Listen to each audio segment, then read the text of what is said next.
कर्म के काल मिली समाज सब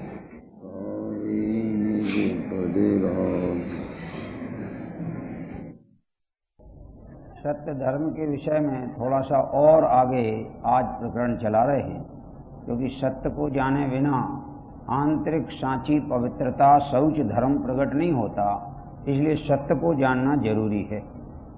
सत्य क्या है ये अपन विचारेंगे जरा।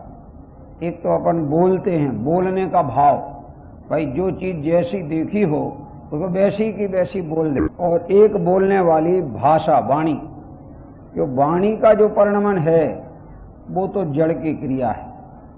वाणी का जो परिणमन है वो तो भाषा वर्णना का परिणमन है। इन भाषा वर्णना के परिणमन के काल में जो भाव होते हैं, जो भाव होते हैं वो शुभ राग है। क्या है वो शुभ राग है, वो पुण्य बंध का कारण है। और यहां तो धर्म की चर्चा है। धर्म तो बंध का कारण नहीं होता, धर्म तो निर्जरा का कारण होता है, मोक्ष का कारण होता है, उसका नाम धर्म है। इसलिए सत्य बोलने का भाव भी सत्य धर्म नहीं है, और सत्य बोलना भी सत्य धर्म नहीं है। और सत्य धर्मधारी के अगर बोलना होगा तो सांचे ही बोलना होगा, और बोलने का भाव भी आएगा तो सत्य बोलने का भाव आएगा, लेकिन धर्म नहीं कहलाएगा। ये थोड़ा समझना, ऐसे क्यों नहीं कहलाएगा? क्योंकि सत्य धर्म तो आत्मा के आश्रय से होता है ना, कोई मन वाणी देह के आश्रय से धर्म नहीं होता। मन वाणी देह के आश्रय से उनकी क्रिया होती है, आत्मा की क्रिया तो आत्मा के आश्रय से होती है। इसलिए सच्चा धर्म, सत्य धर्म तो सत्य स्वभाव के आश्रय से होता है। किसके आश्रय से होता है? सत्य स्वभाव। और सत्य स्वभाव कैसा है? आत्मा सत्य है, जगत के जितने द्रव्य हैं वे सब सत्य हैं। क्या कह रहे? ये जो सत्य द्रव्य लक्षणम है ना, ये बड़ा व्यापक लक्षण है। इस लक्षण में जगत का कोई पदार्थ बाकी नहीं रहता जो इस लक्षण द्वारा ग्रहण करने में ना आता हो। इसलिए इस लक्षण को द्रव्य का संग्रह नय का लक्षण कहा जाता है। क्या? इस संग्रह नय का लक्षण है, जो अकेला एक लक्षण सब द्रव्यों का संग्रह कर ले। क्योंकि सत्य द्रव्य लक्षणम, द्रव्य का लक्षण सत्य है। तो एक द्रव्य का है कि छहों द्रव्य का है? छहों द्रव्य सत्य हैं। और सत्य किसे कहते हैं? कि उत्पाद व्यय द्रव्य युक्तम सत्य। सत्य वो है जिसमें उत्पाद भी होता है, जिसमें व्यय भी होता है, और जो बना भी रहता है, ध्रुव रहता है, उसका नाम सत्य है। ऐसे सत्य को जो समझे, समझ में आया कि नहीं? समझे तो समझ में सत्य आवे, और ऐसे सत्य स्वभाव में अपने ध्रुव स्वभाव का आलम्बन लेके पर्याय परिणमे तो पर्याय में सत्य धर्म प्रकट हो जावे। समझ में आया? और ऐसे सत्य की निरूपणा करने का भाव आवे तो वो व्यवहार सत्य धर्म कहलावे, शुभ भाव। समझ में आएगा नहीं? व्यवहार सत्य धर्म यानी बंध का कारण, पुण्य बंध का कारण। और जो वाणी है वो वाणी तो न तो बंध का कारण है और न निर्जरा का कारण है। तो वाणी माने जड़ की क्रिया, पुद्गल की क्रिया। पुद्गल की क्रिया न धर्ममय है, न पुण्यमय है, न पापमय है। लेकिन उस क्रिया के काल में जो जीव के परिणाम होते हैं, वे परिणाम यदि झूठ बोलने वाली वचन क्रिया के निमित्त वाला परिणाम है तो पाप है, और ज्यों का त्यों कथन करने का परिणाम है तो पुण्य है। और बोलने का जहां परिणाम ही मिट गया, स्वभाव का आलम्बन ले लिया, तो धर्म है। सत्य धर्म की बात है ना, इसलिए सत्य धर्म को विचारना है। बड़ी महिमा गाई है सत्य धर्म की ध्यानत राय जी ने। उन्होंने तो सत्य धर्म के विषय में लिखा, कठिन वचन मत बोल। क्या कहा? कठिन वचन मत बोल, पर निंदा और झूठ तज, सांच जवाहर खोल, सतवादी जग में सुखी। कठिन वचन मत बोल। कठिन वचन किसको कहना? कठोर वचन, जिसको दूसरा सुने और उसको प्रिय ना लगे। यद्यपि प्रिय के साथ में जरूरी नहीं है कि ऐसे वचन बोलो कि जो प्रिय लगे। तो यहां कोई चापलूसी वाले वचन बोलने की जरूरत नहीं है, समझ में आ गई? वो प्रिय लगना चाहिए, लेकिन तत्व का स्वरूप ज्यों का त्यों अगर समझाया जाएगा तो किसी को अप्रिय लगने वाला है ही नहीं। क्योंकि मुनिराज के मुख से भी तत्व का वचन आता है, तो कैसा वचन आता है मालूम? जग स्वहित कर, सब अहित हर, श्रुति सुखद, सब संशय हरे, भ्रम रोग हर, जिनके वचन, मुख चंद्र ते अमृत झरे। क्या कह रहे? जग सुहित कर, सारे जगत का हित हो, ऐसी वाणी निकलती है उनकी। और सब अहित हर, सब प्रकार के अहित को दूर करने वाली वाणी होती है। और श्रुति सुखद, कानों को भी ऐसी नहीं लगती कि तू तो मूर्ख है, तू समझ सकता नहीं, तुझे तो दुर्गति जाना है, तू निगोद जाएगा, तू अज्ञानी है, तू धर्म समझ नहीं सकता, तुझे धर्म की दरकार नहीं। एक कठोर वचन मत बोल, समझना? एक कठोर वचन से कोई समझने वाला नहीं है। नहीं भी समझ में आए उसके, तो भी उसको उसके लायक धरातल पे जाके समझाना है। क्योंकि जो जिस धरातल का है उस धरातल पे जाके समझाना है, उसकी समझ में आएगा, उसकी योग्यता प्रमाण समझ में आएगा। इसलिए कठिन वचन मत बोल। पर निंदा, पर निंदा, पर निंदा क्या है? हैं? वास्तव में जिसमें जो गुण हो, ये निंदा का अर्थ तो सुना ही नहीं होगा आज तक, मुझे ऐसा लगता है। आप देखना जरा निंदा किसको कहती मालूम?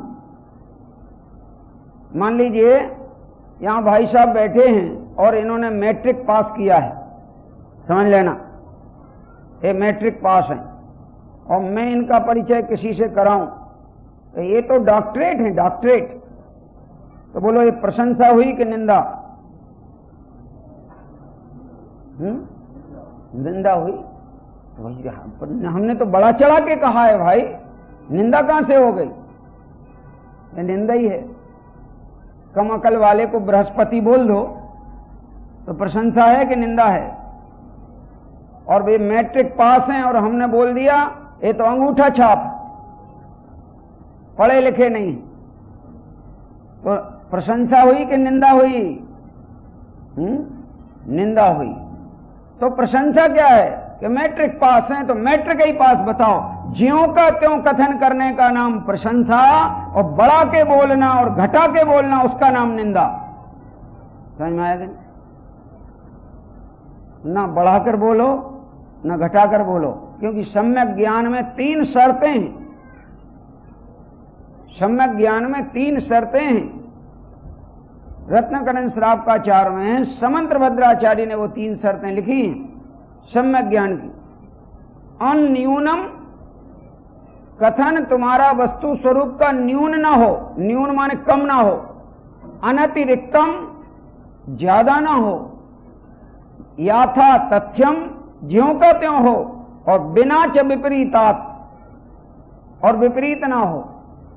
और निस्संदेहम वेद, निस्संदेह पैदा, निस्संदेह संदेह मिटाने वाला हो, ऐसा जो ज्ञान है, ऐसा जो निरूपण है।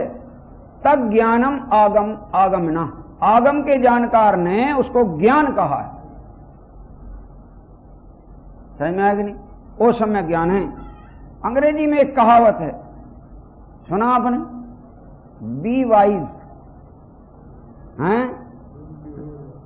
Not over wise, not under wise, and not otherwise. सम्यक ज्ञान माने बी वाइज, तो मिथ्या ज्ञान माने ओवर वाइज, तो मिथ्या ज्ञान माने अंडर वाइज, तो मिथ्या ज्ञान माने अदरवाइज। अदरवाइज माने विपरीत, अंडरवाइज माने न्यून। जैसी वस्तु है उसको ज्यों का त्यों न जानना। वस्तु अगर प्रमाण वस्तु है, उसमें नित्य अनित्य दोनों धर्म हैं, तो एक धर्म कम जानना, हीन जाना है, और उसमें कोई चीज है नहीं और वो भी उसमें मिला दी तो ज्यादा जान लिया कहलाया।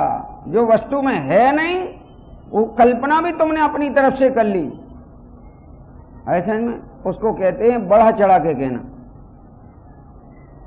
तो ना तो अधिक हो, न कम हो, न विपरीत हो, ज्यों का त्यों हो, तो उसका नाम सत्यार्थ कथन है। तो यहां कहा कि कठिन वचन मत बोल पर निंदा और झूठ तज।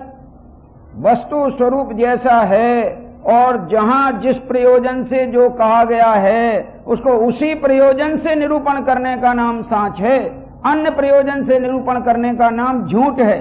तो निश्चय का भी निश्चय रूप निरूपण करे और व्यवहार का व्यवहार रूप निरूपण करे, दोनों निरूपण अपने अपने अपेक्षा में साच हैं, परंतु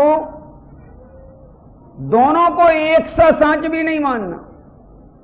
क्या कहा है कि दोनों को एक सा साच मानोगे तो दो बनेंगे ही नहीं भेदे, तो दोनों एक हो जाएंगे, व्यवहार निश्चय का भेद ही नहीं रहेगा।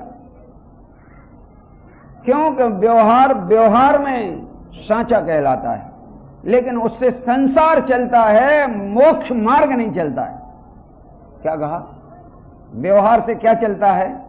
संसार चलता है, मोक्ष मार्ग नहीं चलता। इसलिए मोक्ष मार्ग चलाने की अपेक्षा व्यवहार को झूठा कहा जाएगा, असत्यार्थ कहा जाएगा। क्योंकि सत्य स्वरूप समझने के लिए ये निश्चय व्यवहार दोनों से अपन को समझना है। सत्य दो प्रकार से समझा जाता है, एक तो होता है त्रैकालिक सत्य और एक होता है तात्कालिक सत्य। क्या कहा? त्रैकालिक सत्य और तात्कालिक सत्य। त्रैकालिक सत्य तो कभी बदलता नहीं है और तात्कालिक सत्य तत्काल तो जो है सो है ही, बिल्कुल झूठ नहीं है, लेकिन आगामी काल में बदल जाने वाला है। क्या कह रहे? इसको कहते तात्कालिक सत्य। तात्कालिक सत्य का नाम है पर्याय और त्रैकालिक सत्य का नाम है द्रव्य स्वभाव। क्या कह रहे?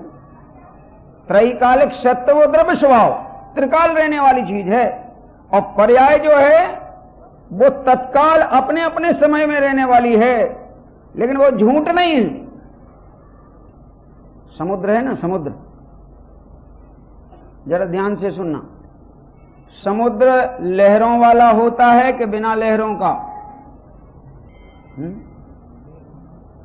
क्या कह रहे? समुद्र लहरों वाला होता है कि बिना लहरों का? कि लहरों वाला भी होता है और बिना लहर वाला भी होता है। क्या कहना है?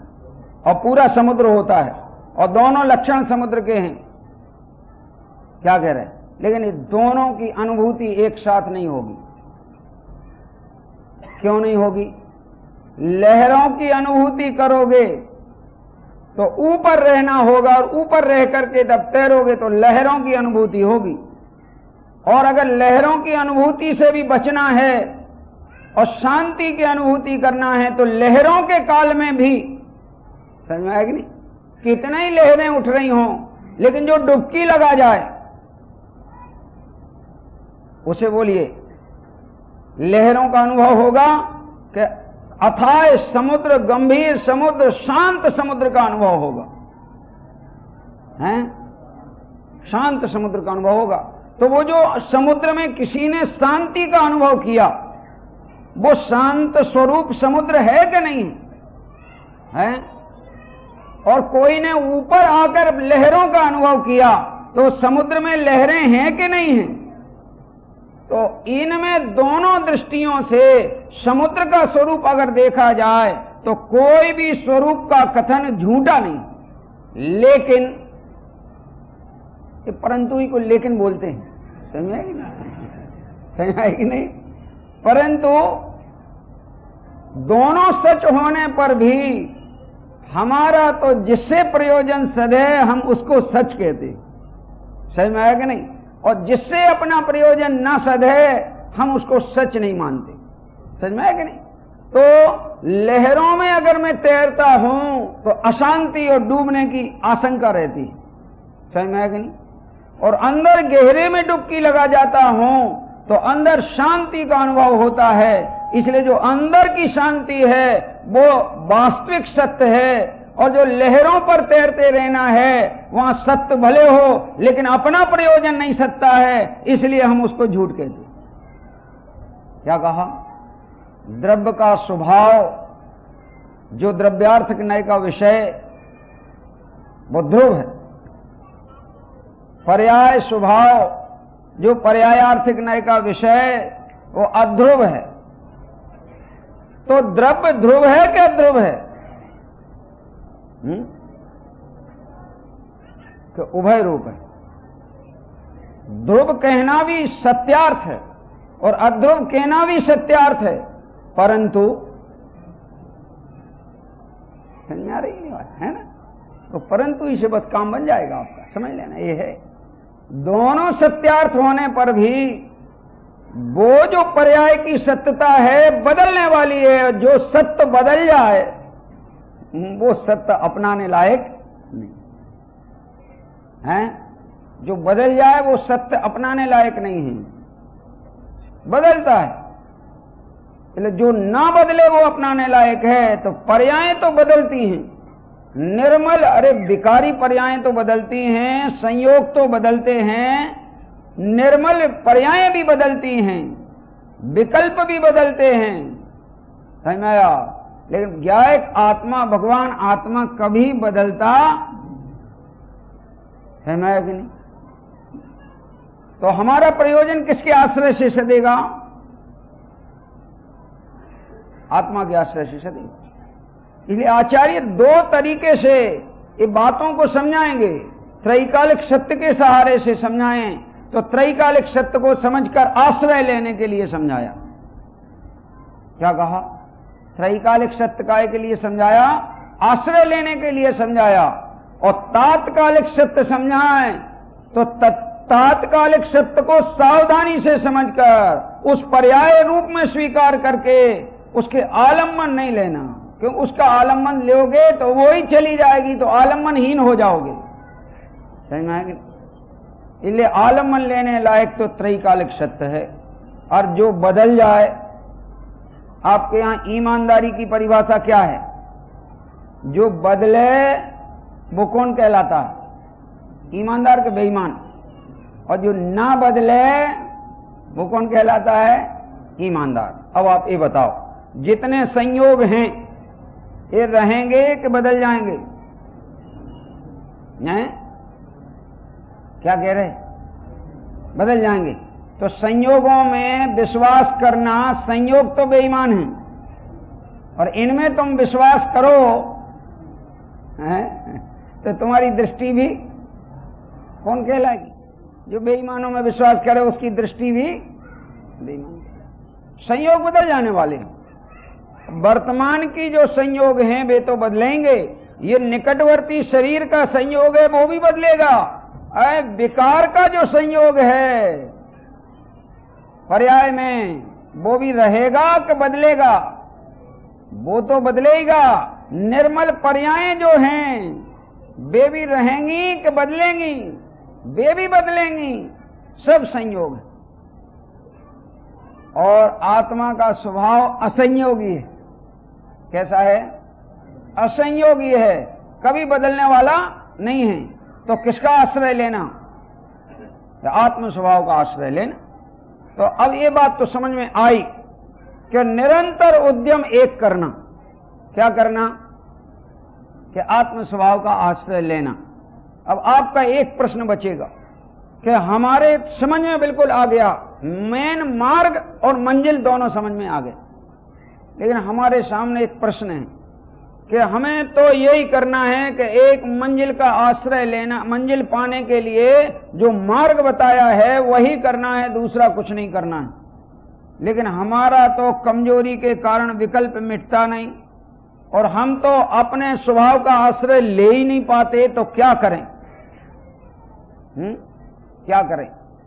तो उसका एक तरीका है, जो काम तुमसे ना बने वो काम को सीखने के लिए जिनसे बन गया हो, समझ में आया कि नहीं, उनकी संगति में आ जाओ। समझ में आया कि नहीं?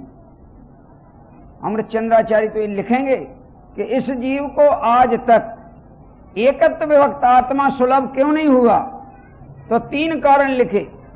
एक कारण तो ये लिखा कि ये जीव निरंतर कषाय चक्र पर विद्यमान रहा, काय पर बैठा रहा, कषाय के वशीभूत बना रहा।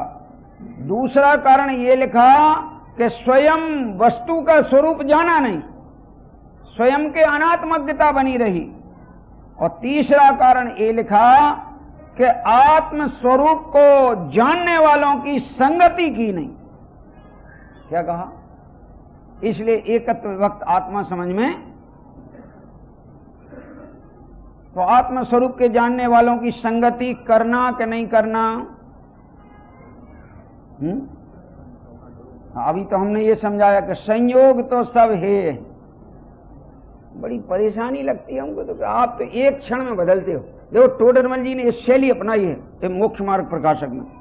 व्यवहाराभासी का जब प्रकरण शुरू करने लगे, उसकी भूलें बताने लगे, तो उसको सावधान किया कि तुम मेरी बात को ध्यान से समझना, जरा ही गड़बड़ी करोगे तुम्हारा अहित हो जाएगा और सत्य से गिर जाओगे। देखो क्या लिखा, जिनागम में जहां व्यवहार की मुख्यता से उपदेश है, उसे मानकर बाह्य साधन आदि का जो श्रद्धान करते हैं, उनके सर्वधर्म के अंग अन्यथा रूप होकर मिथ्या भाव को प्राप्त होते हैं, सो इसका विशेष समझाते हैं। यहां ऐसा जान लेना कि व्यवहार धर्म की प्रवृत्ति से पुण्य बंध होता है। क्या कहा? व्यवहार धर्म की प्रवृत्ति से पुण्य बंध होता है, इसलिए पाप प्रवृत्ति की अपेक्षा तो इसका निषेध है नहीं। क्या कहा? प्रवृत्ति में कह रहे हैं, मान्यता में नहीं।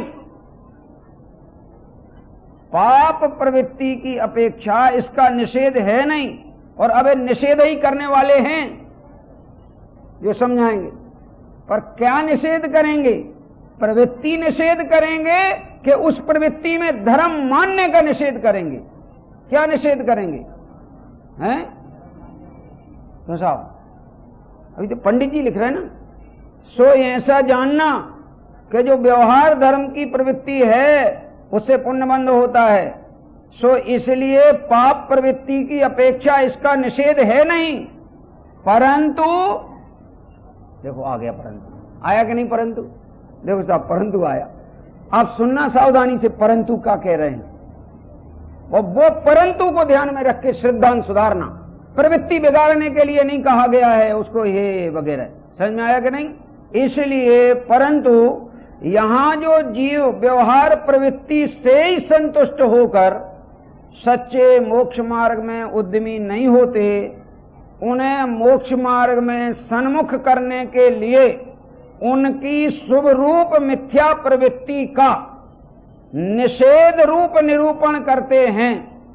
सो यह कथन करते हैं, यदि उसे सुनकर, देखो क्या लिखा साहब पंडित जी, यदि उसे सुनकर, शुभ का निषेध सुनकर शुभ प्रवृत्ति छोड़कर अशुभ में प्रवर्तन करोगे तो तुम्हारा बुरा ही होगा। क्या लिखा? तुम्हारा बुरा ही होगा। और यदि यथार्थ श्रद्धान करके मोक्ष मार्ग में प्रवर्तन करोगे तो तुम्हारा भला होगा।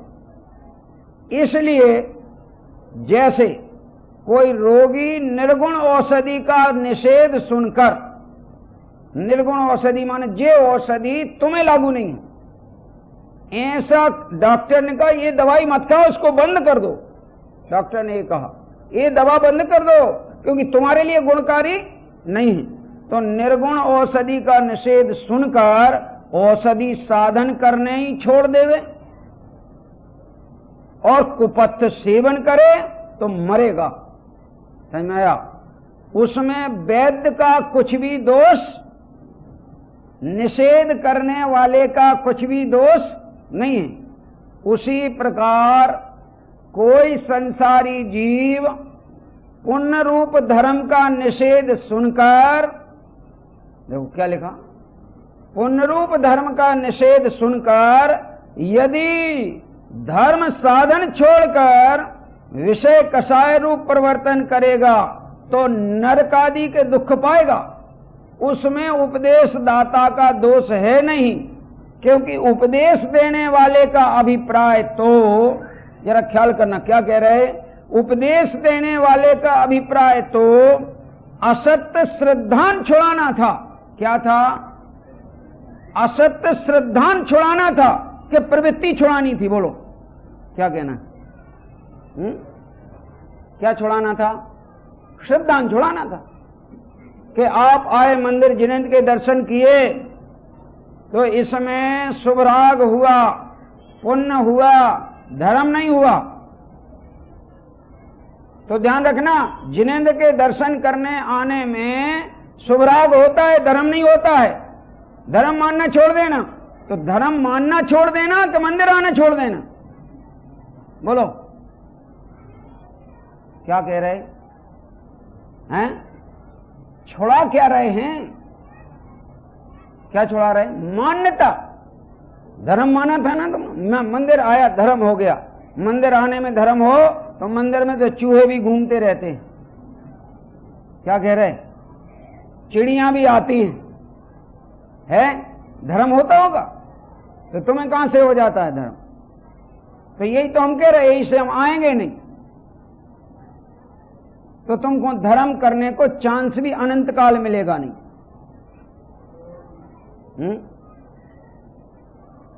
तो जब मंदिर में आना धर्म नहीं है, अच्छा जिनवाणी सुनना धर्म है कि नहीं है? क्या कह रहे? एक भगवान आत्मा ज्ञायक उपादेय है, ये जिनवाणी सुनना धर्म है कि नहीं है?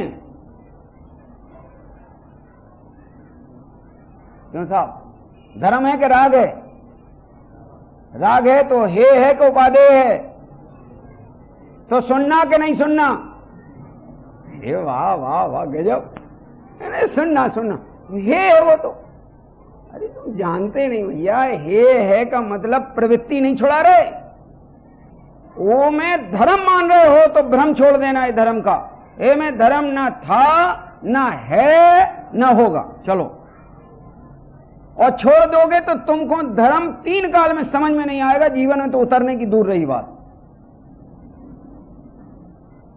तो निषेध प्रवृत्ति का है कि निषेध उसमें धर्म मानने का है?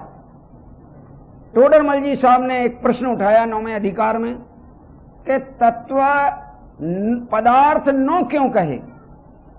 पंडित जी, पदार्थ नो क्यों कहे? पुण्य पाप का अंतर्भाव तो आश्रय बंध में हो जाता है, सात ही कहना थे, नो पदार्थ क्यों कहे? वो भी समय सार में। क्या कह रहे? क्यों समय सार में कितने पदार्थों का निरूपण है? 9 पदार्थों का है ना, तो 9 क्यों कहा? 7 कहना था। उमा स्वामी ने ठीक किया है, जीवा जीवाश्रव बंध संवाद निर्जा मोक्षास तत्वम, कितने गिनाए? 7। और समय सार में कितने गिनाए? 9। तो 9 क्यों गिनाए? पुण्य पाप तो एक ही चीज है और दोनों आश्रय और बंध हैं, अलग से बताने की क्या जरूरत है? साहब एक प्रश्न उठाया, जवाब सुना आपने टोडरमल जी का। उन्होंने बताया कि पुण्य तत्व को समझकर, पाप तत्व को समझकर इससे डरना। क्या कहा? पाप तत्व को समझकर इससे डरना, यानी पाप से निरंतर बचना, और पुण्य तत्व को समझकर इसमें धर्म नहीं मानना। क्या कहा? धर्म नहीं मानना, इतना ही कहा है। अब लगा लो अर्थ आप जरा। पाप तत्व को समझकर तो उससे डरना, और पुण्य तत्व को समझकर उसमें धर्म नहीं मानना। समझ में आया? अगर उसमें धर्म मानोगे तो हो गया काम। तुम्हारे लिए कभी भी सम्यक दर्शन की प्राप्ति होगी,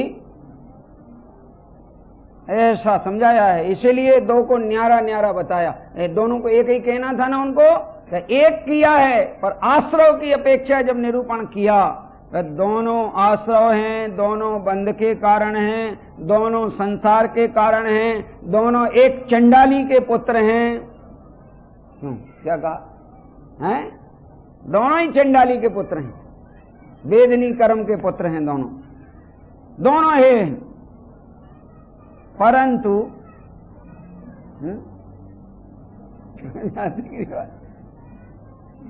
चंडाली के पुत्र होने पर भी एक दियो बामन को एक घर राख्यो है, जैसे काहू चंडाली जुगल पुत्र जने तिन। नाटक समय साथ, नाटक समय साथ तो पूरा याद है, पूरा। क्या कह रहे? इतना इतना रुचिकर है, इतना प्रिय है, इतना बढ़िया है नाटक समय साथ। हो गए कि नहीं हो गए? यही ऋषभदेव से लेके महावीर तक ये अवसर्पणी काल के तो हो गए, और जो उत्सर्पणी काल के होना है उनकी घोषणा हो गई। क्या कह रहे? हो गई कि नहीं हो गई? और जो विदेश क्षेत्र के हैं वे विद्यमान हैं, उनमें तुम्हारा नंबर लगने नहीं है, थोड़ा इंतजार करने पड़े हैं कि फिर से अवसर्पणी काल आएगा, तब जो 24 होगी कहीं उसमें नंबर लग सकता है। पर इंतजार कितना करना पड़ेगा? 20 कोड़ा कोड़ी सागर, कितना? और 30 पर्याय की टोटल स्थिति कितनी? 2000 सागर। बड़ा कौन हुआ? 20 कोड़ा कोड़ी। 1 करोड़ गुणित 1 करोड़ बराबर 1 कोड़ा कोड़ी। समझ में आया कि नहीं? तो 20 कोड़ा कोड़ी सागर अगर इंतजार करोगे तो 30 पर्याय छोड़कर इतर निगोद में पड़े रहोगे। अगर तीर्थंकर बनने का भाव आ गया तो सहज, वो तो कोई 16 कारण पूजा करो तो भी तीर्थंकर नहीं बनने वाले। तो रजिस्टर कर ले रहे ना, निगोद में रहना पड़ेगा, समय काटना हो तो इतर निगोद में। क्या कह रहे? क्योंकि 20 कोड़ा कोड़ी का टाइम कहां काटोगे? 30 पर्याय की स्थिति तो साधिक 2000 सागर की है, उससे ज्यादा रह नहीं सकती। वहां मगर स्थिति का कोई ठिकाना नहीं, रोज जितना काटना हो इतर निगोद। समझ में आया? इसलिए आचार्य ज्ञानार्णव में शुभ चंद्राचार्य को यह लिखना पड़ा। मेरा ख्याल से 35वां अध्याय और 25वां श्लोक, अथवा रिवर्स में हो तो 25वां अध्याय 35वां श्लोक, थोड़ा बहुत इसलिए इतना फर्क आ सकता है। क्या लिखा कि तीर्थंकर प्रकृति का जो भाव है, बांधने का जो भाव है, वो निदान नाम का आर्त ध्यान है।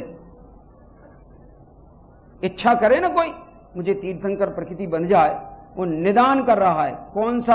आर्त ध्यान में एक निदान नाम का आर्त ध्यान है, ये लिखा उसमें।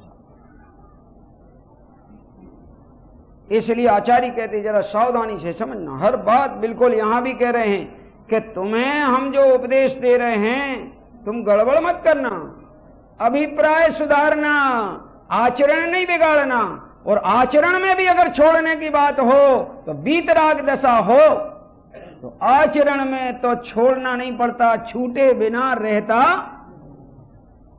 क्या कह रहे? छोड़ने का उपदेश नहीं है जिनवाणी में, बिल्कुल बता देना जिसने देखा हो कोई जिनवाणी में, छोड़ने का उपदेश नहीं। स्वभाव के आलम्बन का है उपदेश। स्वभाव का आलम्बन करोगे तो वो छूटे बिना, ऐसा है। इसलिए उपदेश देने वाले का अभिप्राय तो असत्य श्रद्धान छोड़ाकर मोक्ष मार्ग में लगाने का है।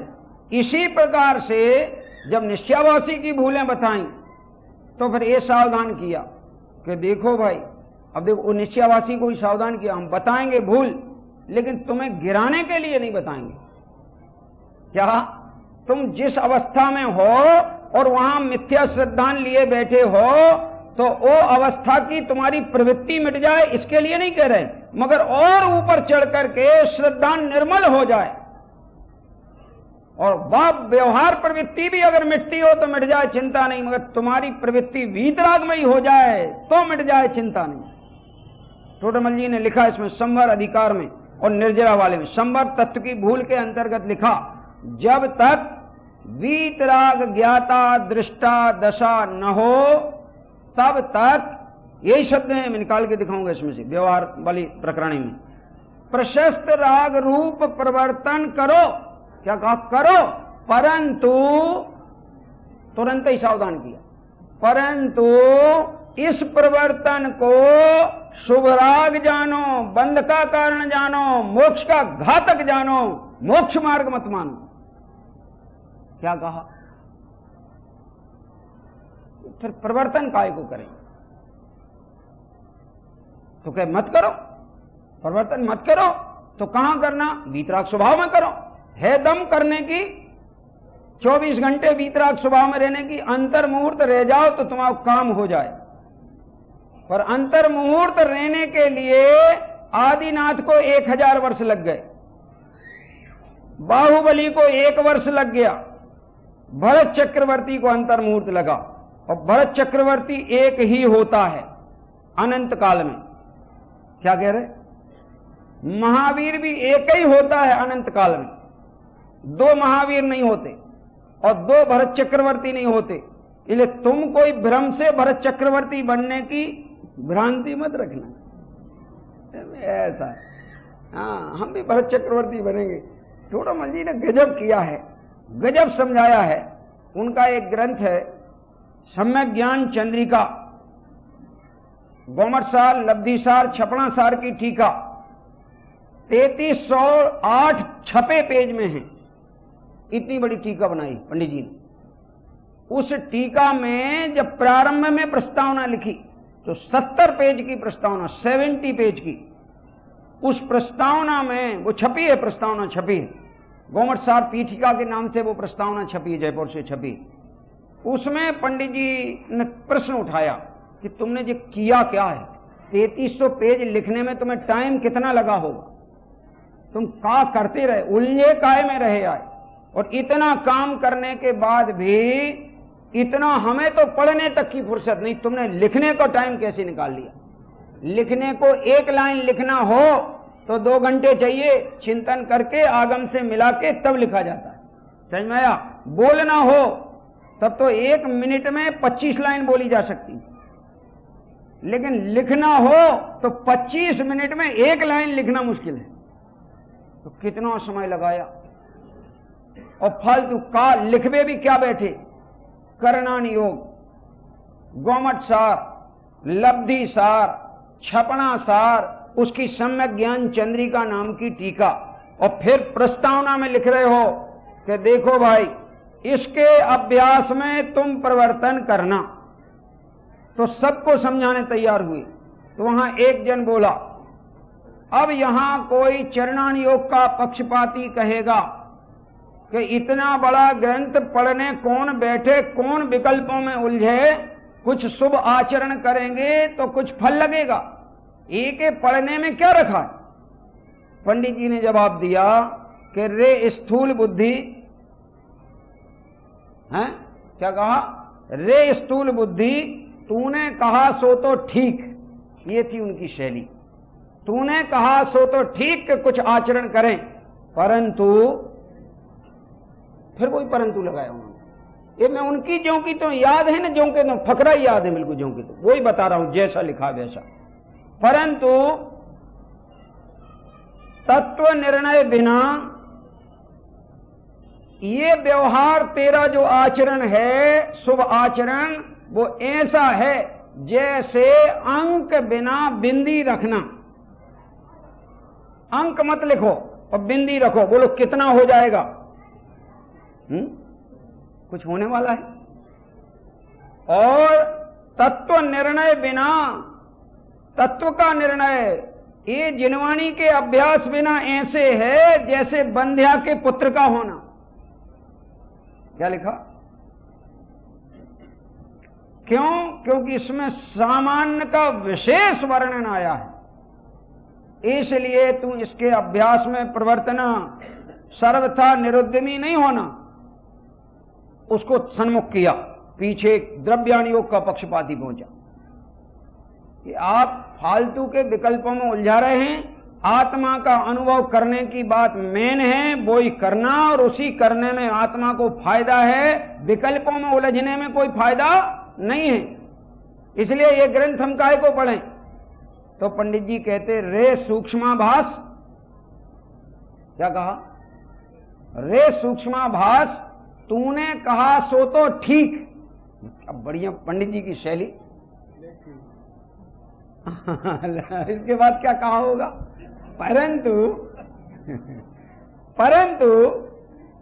गणधर का भी उपयोग जब स्वरूप में नहीं ले रहता तो वे भी ज्ञान और अध्ययन में ही उपयोग को लगाते हैं। तेरा उपयोग स्वरूप में क्या गणधर से ज्यादा टिक सकता है? तो गणधर तो अभ्यास करें और उसको विकल्प की चिंता ना करते हुए उपयोग को वहां लगाएं, और तू उनको विकल्प के डर दिखा करके इस उपयोग इसमें अभ्यास करने से पीछे भागता है। ये धर्मी का लक्षण नहीं है। ताते तू भी अपनी शक्ति अनुसार जब तेरा उपयोग आत्मा में न ठहरे और बाहर आए तो बाहर अन्यत्र नहीं भटकाना। एक केवल ज्ञान गोचर विशेष तत्वों का निरूपण में लगेगा तो वहां तो राग द्वेष का कोई प्रयोजन है ही नहीं, तो वीतरागता की पुष्टि होगी, कषाय मंद होगी, उपयोग की चंचलता मिटेगी, चारों कषाएं मिटेंगी, पांचों पाप की प्रवृत्ति मिट जाएगी। अरे गणित का अभ्यास करने वाले ऐसे गणित में तल्लीन हो जाते हैं कि सामने से बारात निकल जाए तो उन्हें पता नहीं लगता है। बोलो क्या कहना? करणानी योग के अभ्यास में ऐसी उपयोग की एकाग्रता होती है कि कैसे ही बाहर की बाधा वाले कारण मिल जाएं तो भी उपयोग चलायमान नहीं होता, ऐसी एकाग्रता आ जाती। और बात कौन सी? जन्म राग द्वेष कुछ नहीं है, उन बातों की वहां चर्चा है। वस्तु को ज्यों का त्यों जानने की बात है, जानने की बात है। समझ में आएगी? इसलिए तू इसका अभ्यास करना। एक पैसा वालों बोलो, पंडित जी ने कोई को छोड़ा थोड़ा ही, फिर एक पंडित बोलो, वो भी बताएं क्या क्या बोला। पैसा वाला बोला अरे फालतू के काय के अभ्यास की बात करे तो पैसा के बल पे जितो चाहो उतो धर्म करवा दें। कहो तो 1 मिनट में ग्रंथ छपवा दें, 1 मिनट में पंच कल्याणक करवा दें, 1 मिनट पैसा की सारा तमाशा है। तो कहा रे पापी, सबको अलग अलग संबोधन किया। चरणानी योग के पक्षपाती को कहा रे स्थूल बुद्धि, द्रव्यानी योग के पक्षपाती को कहा रे सूक्ष्माभास, और पैसे के पक्षपाती को कहा रे पापी। कोई पैसा अपना कमाया तो होता नहीं, तू पैसे कमाने की प्रशंसा कर रहा है और जिनवानी के अभ्यास का निषेध कर रहा है। पैसा तेरे कमाने से आएगा नहीं, पुण्य के उदय से आएगा। और पैसा ऐसा धन है कि साथ में रहेगा और उसकी तू साथ करेगा तो दुर्गति जाएगा। और ये ज्ञान धन है, ऐसा लिखा है, ये ज्ञान धन है। इससे परंपरा तत्व ज्ञान की उपलब्धि होती है, सम्यक ज्ञान का पाना होता है, और ये परंपरा मुक्ति का कारण बनता है। ताते संतोष धारण करके पैसा भी कमा लेना, लेकिन बहुत उसमें नहीं उलझना। जितना समय हो उतना ही समय इसका अभ्यास करना, घबराना मत। तो इसमें तो बड़ी गहरी बातें आई हैं, गंभीर बातें। देखो अपन के बड़ी सूक्ष्म बात, सूक्ष्म बात केवल देखना हो तुम्हें तो करणानी योग में ही होती है। क्योंकि केवल ज्ञान गोचर जो बातों का निरूपण है वो करणानी योग में हुआ करता है। द्रव्यान योग में तो न्याय की शैली में, हेतु की शैली में सारा निरूपण होता है, लेकिन करणानी योग में न्याय और हेतु वाली बात नहीं। वहां तो केवल ज्ञान गोचर जो बातें हैं वो इनका ज्यों का त्यों वर्णन वहां लिखा है। धर्म कांटा है करणानी योग, धर्म कांटा, जो लिखा वही सही है।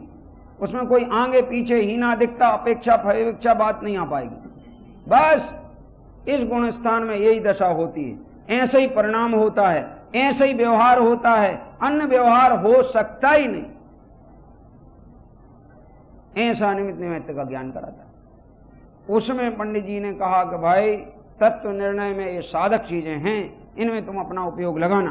तो अब जरा विचारना, यहाँ हम थोड़ा निर्णय कराने में जो विशेष विवेचन लेंगे वो कल लेंगे। आज चूंकि यहाँ बहुत सा कार्यक्रम है हमारे छोटे छोटे बालकों का, और हमें उनको प्रोत्साहित करने के लिए जल्दी घर नहीं जाना, क्योंकि जल्दी घर जाओगे तो नियम से आलम्बन काय का लोगे,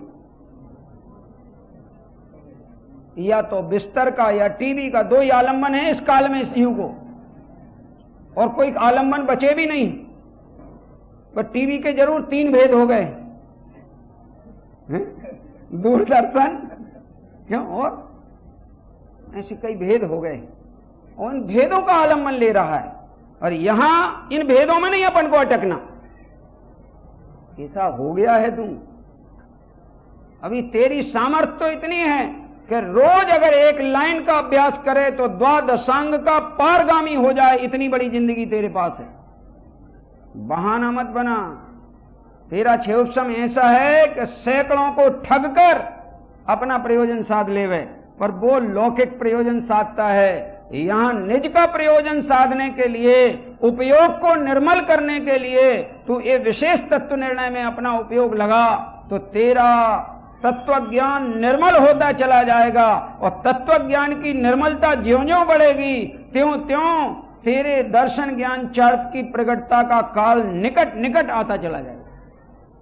समझ में आएगी? इसलिए बिना छल ग्रहण किए सत्य धर्म को ग्रहण करने के लिए मन में विचार करो कि मुझे जिनवाणी का अभ्यास करना है। जिनवाणी का अभ्यास किसी को नुकसानदायक नहीं है, उनको नुकसानदायक है कि जो जिनवाणी के अभ्यास में तो बहुत प्रवर्तते हैं, लेकिन जिनवाणी ने जो कहा कि तू तेरे स्वरूप को समझकर थोड़ा बहुत स्वरूप का भी तो अभ्यास कर, तो उसकी बिल्कुल चिंता नहीं करते। तो जिनवाणी कहती है कि तू कितना ही अभ्यास कर 11 अंगनों पूर्व का भी, तो भी जब तक स्वभाव का अभ्यास नहीं करेगा तो काम नहीं बनेगा।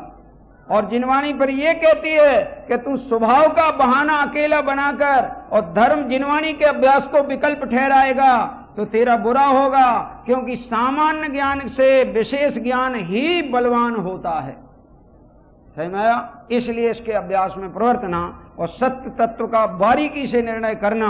आचार्यों ने जितने ग्रंथों की रचना की है वो तत्व के निर्णय के लिए की है। कोई भी आचार्य फालतू नहीं थे जो व्यर्थ में बैठकर विकल्प करके ग्रंथों की रचना करने बैठे हों। उन्होंने जो जो भी रचना की, वीर सेनाचार्य ने धवल जयधवल की 1,00,000 श्लोक प्रमाण टीका बनाई, तो वो तत्व का निर्णय कराने को बनाई। उसमें कोई प्रकार की कमी ना रह जाए, जितने प्रकार के दोष हैं उनकी सारी चर्चा करके बनाई। तो इस जिनवाणी में और इस सत्य तत्व की खोज में और तात्कालिक और त्रैकालिक सत्य को ज्यों का त्यों यथा समझकर और जैसे अपना प्रयोजन सत्ता है वैसे प्रवर्तन करके अपने कल्याण करना।